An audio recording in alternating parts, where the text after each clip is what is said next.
Hay un portón de fierro pintado de azul en la calle Clavijero, en el barrio de Tránsito, Ciudad de México. Un portón ordinario, de esos que podrías pasar de largo sin mirarle dos veces, pero el 31 de mayo de 1982. Ese portón fue el lugar donde murió un hombre llamado Álvaro Hernández, de 38 años, papá de niños chicos, con un cigarro a medio fumar que quedó en el asfalto junto a su mano. Ese mismo día murió Jacobo García, 35 años. Sus compañeros lo cargaron entre dos hacia un coche que pasaba porque ya no había tiempo de esperar una ambulancia. Murió en el camino. Los dos trabajaban para la misma empresa. Los dos llevaban 13 días parados frente a ese portón pidiendo lo que la ley mexicana ya les reconocía. Y el dueño de la empresa, en lugar de pagarles, llegó esa mañana con hombres armados y dio una orden que nadie olvidó jamás. Pero esta historia no termina con 2 muertos y un portón cerrado. Termina 3 años después con 8 camiones rodando por las calles de la Ciudad de México. Al volante los mismos obreros que ese día sobrevivieron las balas, dueños ahora de la fábrica que los quiso enterrar. La pregunta no es cómo cayó el imperio. La pregunta es cómo los que estuvieron a punto de morir por ese imperio terminaron siendo sus dueños. Y 40 años después, ¿por qué lo que sobrevivió a las balas podría no sobrevivir a un impuesto? Ciudad de México, finales de los años 30. El país todavía digería la resaca de la revolución y empezaba a respirar como capital moderna. En ese México ruidoso y hambriento de oportunidades, llegó un hombre sin estudios formales, sin herencias, sin contactos en los círculos correctos. Se llamaba Rafael Víctor Jiménez Zamudio, y empezó exactamente donde empieza la gente que no tiene de dónde agarrarse, desde abajo. Vendía paletas de hielo por las calles polvorientas de la colonia Anáhuac. Con ese dinero llegó al siguiente paso: agua purificada en garrafón, repartida casa por casa. Pronto se instaló en la colonia Tránsito y montó su primera fábrica. Máquinas modestas, pocos obreros, el olor a fruta hervida colándose por las calles cada amanecer. Pero don Rafael cargaba con una ambición específica. Quería un refresco mexicano hecho con fruta de verdad. No el agua azucarada y gaseosa que dominaba el mercado. No la fórmula importada. Algo con pulpa, con sabor, con identidad. Algo que supiera a los huertos del Bajío, a las manos de la abuela exprimiendo naranjas. Frente a él estaba el enemigo, claro. Coca-Cola llevaba en México desde 1898, y para los 40 ya era una potencia instalada. Pepsi venía detrás. Para competir contra ellas necesitaba 2 cosas: un producto que ninguna transnacional pudiera imitar, y la disciplina de mantener los costos bajos sin importar el precio humano. Don Rafael tenía lo primero, y sin saberlo todavía también tenía lo segundo. Desde las hieleras de paletas aprendió una lección que lo acompañaría 40 años. El margen se cuida apretando la mano de obra, sin prestaciones reales, sin reparto de utilidades, sin contratos que protegieran al trabajador más allá del mínimo. Para los obreros era un trato amargo. Pero en el México de la posguerra había hambre afuera y un sueldo, cualquier sueldo, era mejor que nada. Esa filosofía iba a construir un imperio, y décadas después iba a ser la mecha que lo hiciera estallar. A principios de los años 40, don Rafael lanzó el producto que cambiaría todo. Pato Pascual, el primer refresco mexicano hecho con fruta de verdad. El eslogan se grabó en la memoria colectiva: fruta en tu refresco. Mientras Coca-Cola vendía burbujas y fórmula secreta, Pascual vendía mexicanidad embotellada, pero necesitaba una cara. Y aquí don Rafael tomó una decisión calculada y cínica a la vez. Eligió un pato caricaturesco que, para cualquier mexicano que hubiera ido al cine los domingos, se parecía de manera incómoda a un personaje que usaba marinera y hablaba con voz gangosa. El parecido con el pato Donald de Walt Disney no era accidente, era estrategia. Lo familiar vende más rápido que lo desconocido. Disney no tardó en opinar diferente.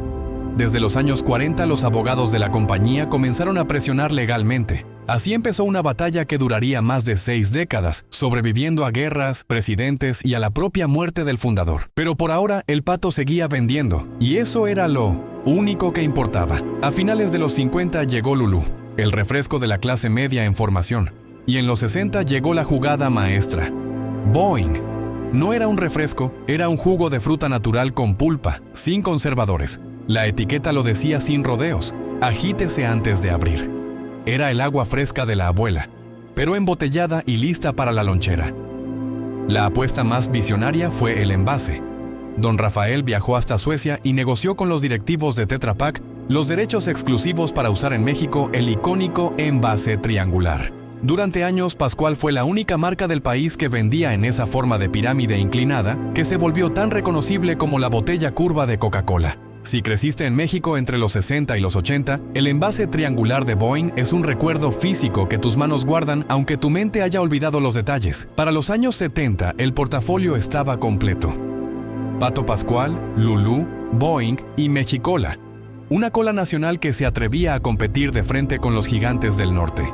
Para inicios de los 80, Refrescos Pascual era la cuarta refresquera más grande de México. 2 plantas en la capital, 2,400 obreros, camiones llegando hasta Texas y Japón. Y don Rafael era compadre de Luis Echeverría Álvarez, presidente de México entre 1970 y 1976. En la política mexicana de aquella época, el compadrazgo no era un detalle afectivo, era arquitectura del poder. Los sindicatos charros garantizaban que ningún movimiento obrero pudiera organizarse dentro de Pascual. Una llamada telefónica podía resolver en minutos lo que a otros les tomaba años. El imperio parecía intocable. Pero adentro de aquellas mismas plantas, algo llevaba décadas pudriendo desde los cimientos. En las plantas de Pascual, los obreros llegaban a las 6 y salían cuando el patrón decía, que rara vez era antes de las 8 de la noche. Jornadas de 12 horas como norma, de 14 como excepción que ya nadie cuestionaba. Las quemaduras por el almíbar eran tan comunes que los obreros más viejos ni las mencionaban. Los accidentes se resolvían con un trapo y una disculpa. Pero lo que más dolía no era el cuerpo, era la matemática. Pascual vendía millones de pesos al mes. Sus camiones llegaban hasta Texas. El pato triangular sonreía en cada tiendita del país. Y los obreros que producían cada botella no veían ni un peso de las utilidades. La ley mexicana ya obligaba al reparto. En Pascual ese reparto sencillamente no existía. No hubo ganancias este año, repetían las oficinas administrativas. Afuera, mientras tanto, las pipas salían cargadas hasta el tope cada amanecer. Salvador Torres, uno de los obreros que viviría toda esta historia desde adentro y que años después se convertiría en gerente de auditoría interna de la cooperativa, lo resumiría con una sola frase: nosotros sudábamos refresco y no nos tocaba ni una utilidad. Más peligrosa aún era la arquitectura legal del patrón. El terreno donde estaban las plantas no pertenecía a la empresa, sino a la esposa de don Rafael, registrado a su nombre personal. Aunque los obreros ganaran algún día una demanda, el terreno y los 2 pozos de agua subterráneos que abastecían gratis a la fábrica seguirían en manos de la familia, una bomba de tiempo legal sembrada con décadas de anticipación. Y entonces llegó 1982. El presidente López Portillo había prometido administrar la abundancia. En cambio, administró una de las crisis más brutales que México había vivido en décadas. El peso se desplomó. Para los obreros no era un dato macroeconómico, era el supermercado convertido en pesadilla, el kilo de tortilla subiendo cada semana, los salarios congelados valiendo cada día menos. El gobierno respondió con un decreto presidencial. Aumento de emergencia obligatorio para todas las empresas. 10, 20 o 30% según el nivel salarial. No era opcional, era ley. La mayoría de las empresas mexicanas la acataron. Pascual no.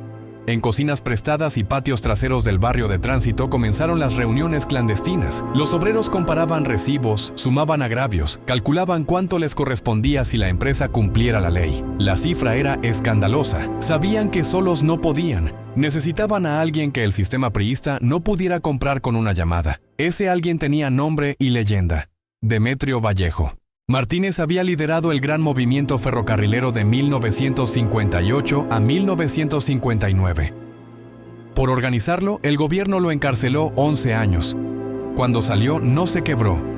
Comunista declarado, terco, austero, sin miedo al poder. La antítesis exacta del sindicalismo charro. Una delegación de obreros fue a buscarlo. Vallejo los escuchó, revisó la documentación y al final asintió. Lo hizo con una advertencia que nadie olvidaría: esto va para largo, compañeros, y va a doler.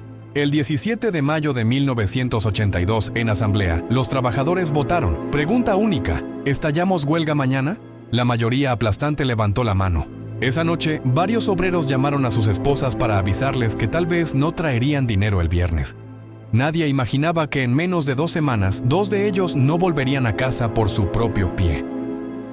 A las 6 de la mañana del 18 de mayo de 1982, Los portones de las plantas norte y sur de Refrescos Pascual no se abrieron. Los 2.400 obreros llegaron con banderas rojinegras dobladas bajo el brazo. A las 6:15, las primeras subieron por los muros.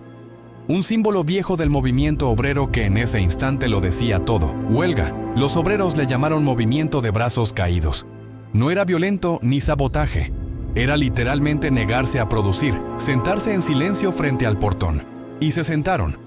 En guacales volteados, en cartones, en los escalones de las banquetas, con termos de café y tacos envueltos en servilleta. Los más jóvenes, nerviosos. Los más viejos, con la serenidad de quien ya sabe lo que cuesta aguantar. Adentro, las máquinas Tetra Pak se quedaron mudas por primera vez en años. El barrio de tránsito amaneció sin el olor dulce del almíbar. Rafael Jiménez activó su red de inmediato.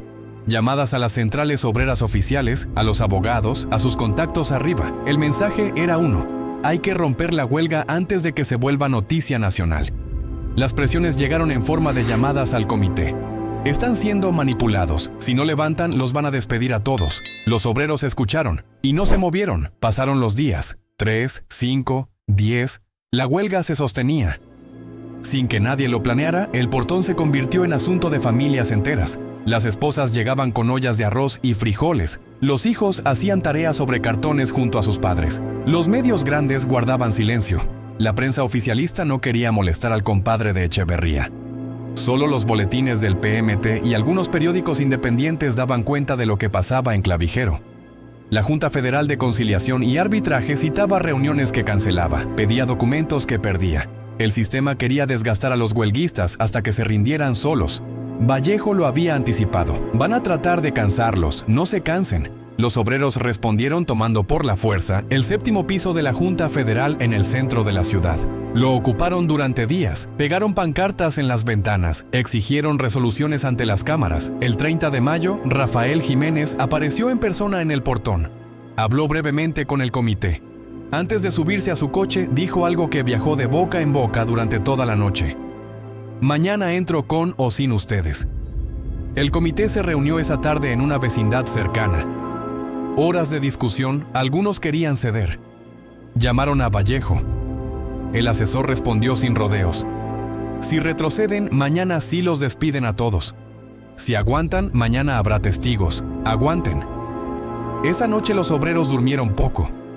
Las esposas prepararon café extra para el amanecer. Nadie sabía qué iba a pasar.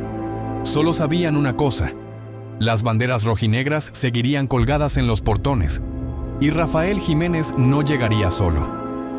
El sol todavía no terminaba de salir cuando los primeros obreros llegaron al portón de la planta sur.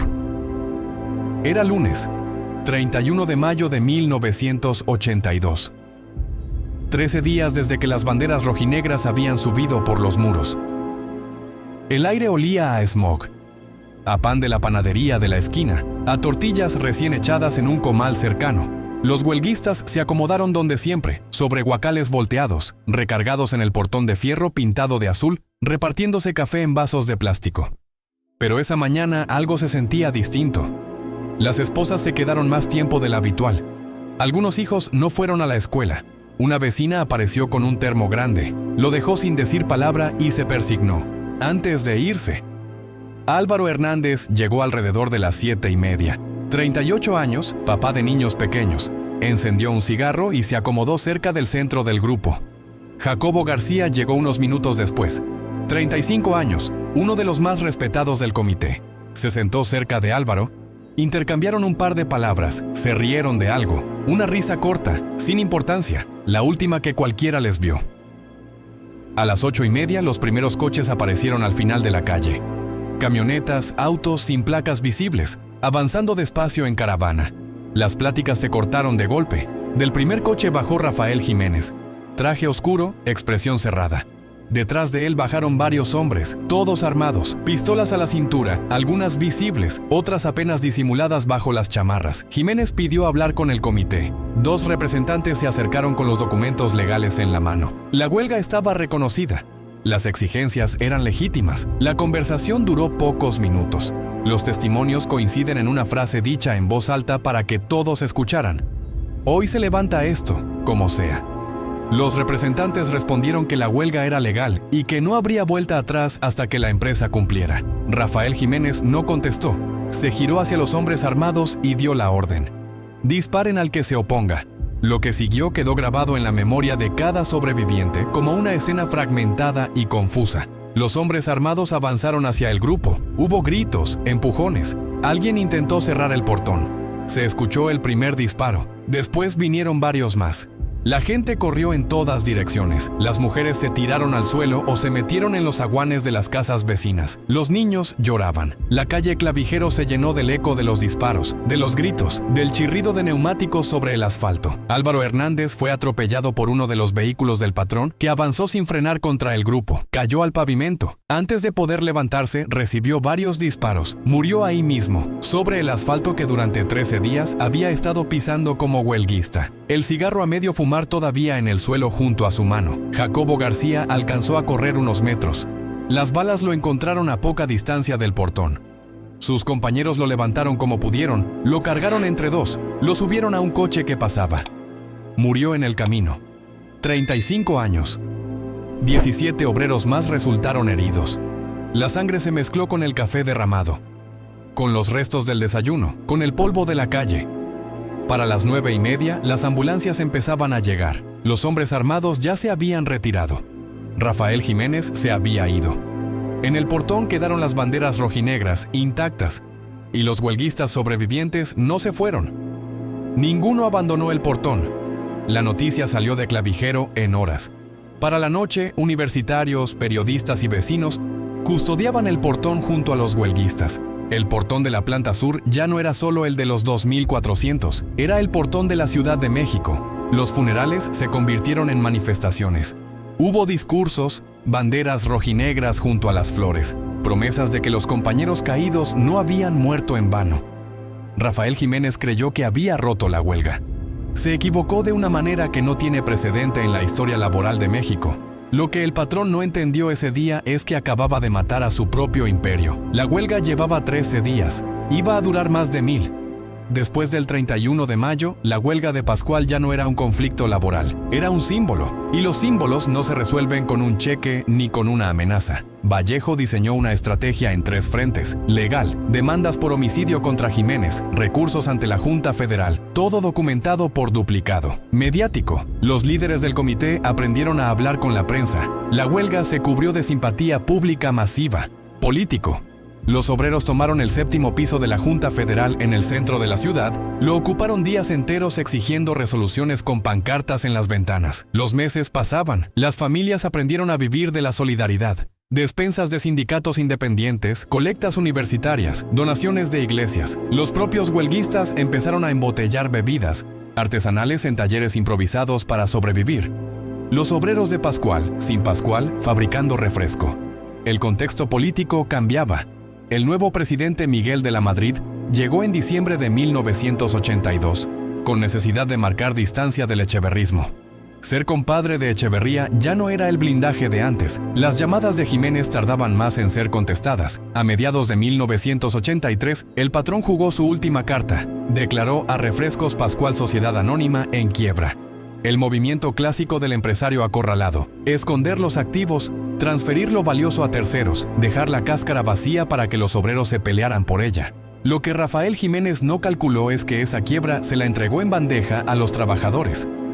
Cuando una empresa quiebra con deudas laborales no pagadas, la ley mexicana permite cobrar esas deudas con los bienes de la propia empresa. Vallejo entendió la oportunidad antes que nadie. Mandó inventariar cada activo y calcular cada deuda laboral con precisión. Máquinas Tetra Pak, líneas de producción, marcas registradas, camiones, instalaciones, la cifra total de adeudos sumando salarios caídos, utilidades jamás pagadas, prestaciones omitidas e indemnizaciones por los muertos y heridos del 31 de mayo, superaba con creces el valor de todos los bienes.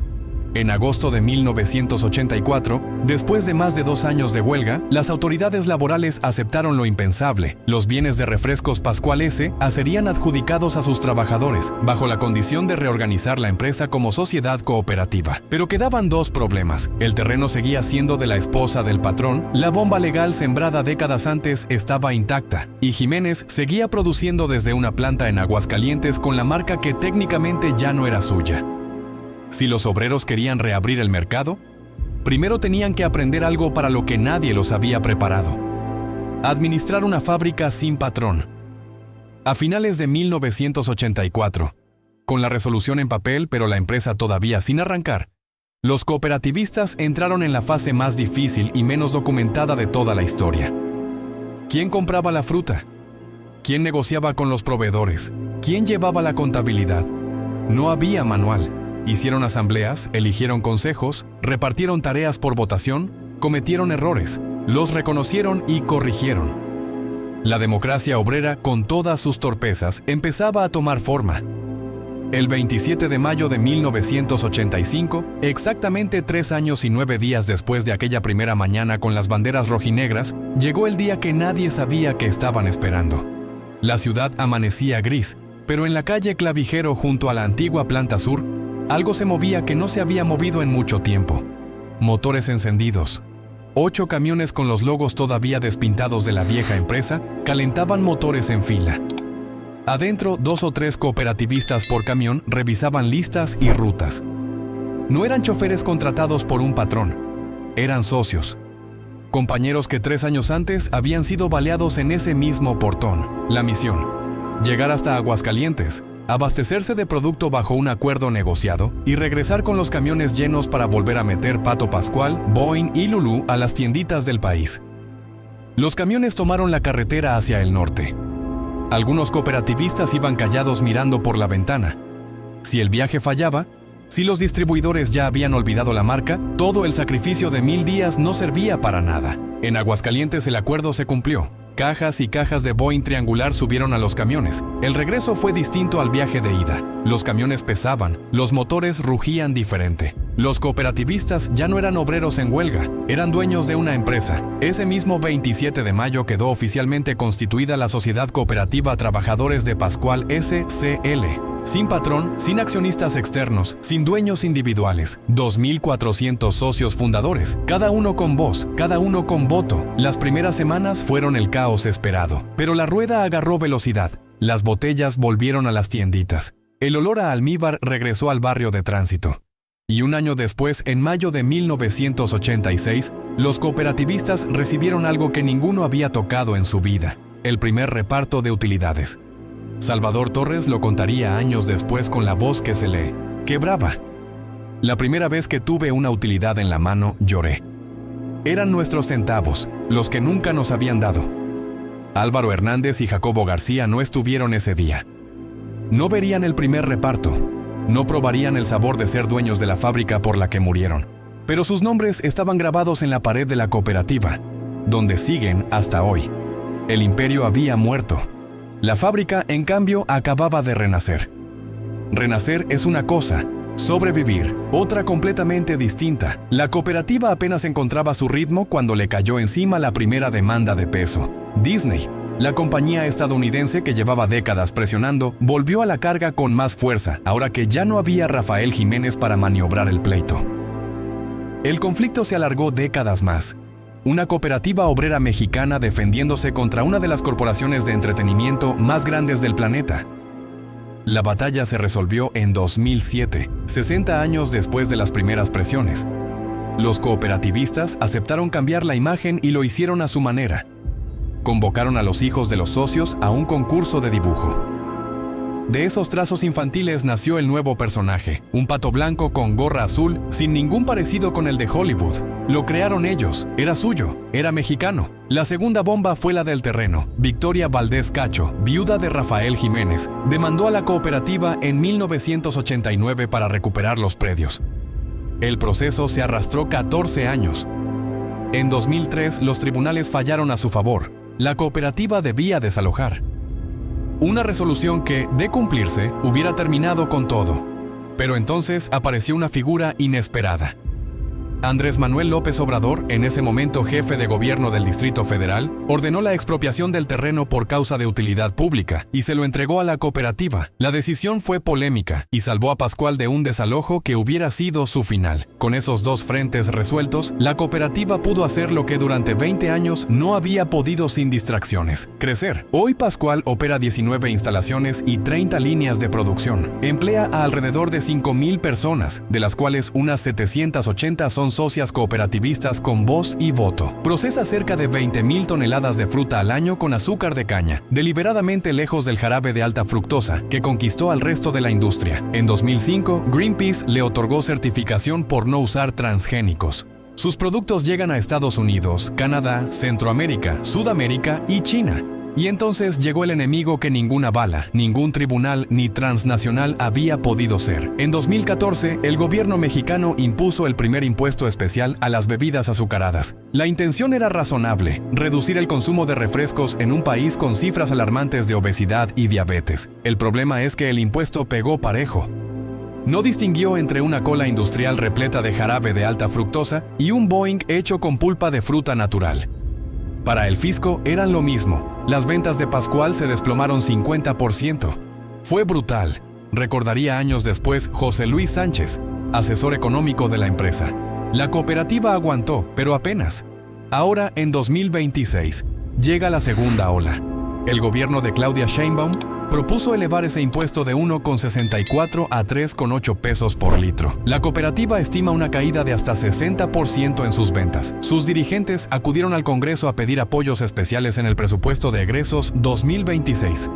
La paradoja es amarga con una precisión que parece diseñada para doler. Pascual controla el 2% del mercado refresquero. El 98% está en manos de Coca-Cola y Pepsi. El impuesto golpea a los tres por igual. Las transnacionales tienen márgenes y economías de escala para absorberlo. La cooperativa obrera no tiene ninguna de esas opciones. La presidenta Sheinbaum declaró el 7 de noviembre de 2025: "Queremos mucho a la cooperativa. Es una historia de lucha extraordinaria y de salir adelante". Palabras cálidas.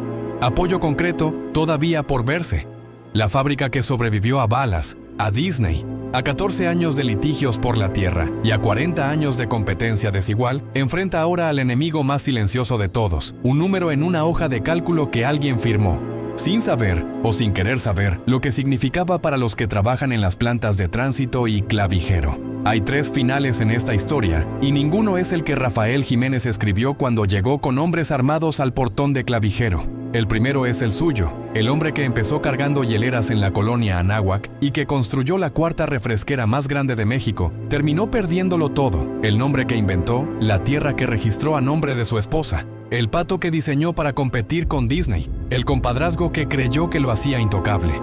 Lo que dejó no fue un legado empresarial, sino una demostración que el capitalismo mexicano sigue sin aprender.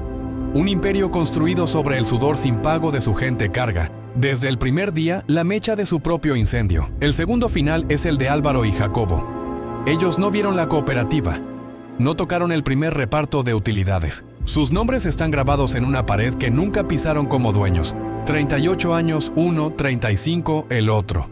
Murieron por el aumento de emergencia que la ley les reconocía, por el reparto de utilidades que les debían desde hacía años, por el derecho elemental de que lo que produce tu trabajo te alcance para vivir. La libertad de los trabajadores tiene un precio real. A veces ese precio se paga con tinta y paciencia. A veces, como en Clavijero un lunes de mayo, se paga con sangre. El tercer final es el de Salvador Torres y los demás socios, el más improbable. De obreros sin utilidades ni voz, pasaron a ser dueños de una empresa de 5,000 personas. Vieron a sus hijos entrar a la planta. Vieron a sus nietos comprar Boeing en la tienda de la esquina. Aprendieron a votar en asamblea, a equivocarse colectivamente y a corregirse colectivamente. Lo que construyeron es la cosa más incómoda para el sistema. La prueba viva de que se puede ser empresa sin patrón. Cuesta, duele, toma 1000 días frente a un portón, pero se puede. Pascual no es solo una marca de refresco. Es la respuesta a una pregunta que el capitalismo preferiría no hacer.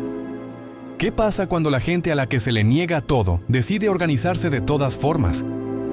La respuesta, al menos en la calle Clavijero, fue un pato blanco con gorra azul dibujado por los hijos de los que sobrevivieron, producido por socios que votan en asamblea. Si después de balas, de Disney, de tribunales y de 40 años de mercado hostil, esta cooperativa cae por un decimal en una ley fiscal que nunca pensó en ella, ¿qué dice eso de nosotros? ¿Qué dice de un país que recuerda los nombres de los que murieron en Clavijero, pero no protege lo que sus compañeros construyeron con esa muerte? La cooperativa sigue ahí. El portón de fierro pintado de azul sigue ahí. El olor a almíbar todavía se cuela por las calles de Tránsito cada amanecer. Pero esta vez no hay banderas rojinegras que colgar ni portón que custodiar. Esta vez la amenaza no tiene cara ni nombre, solo tiene un número. Y ese número, si nadie hace nada, podría lograr lo que las balas de Rafael Jiménez no pudieron.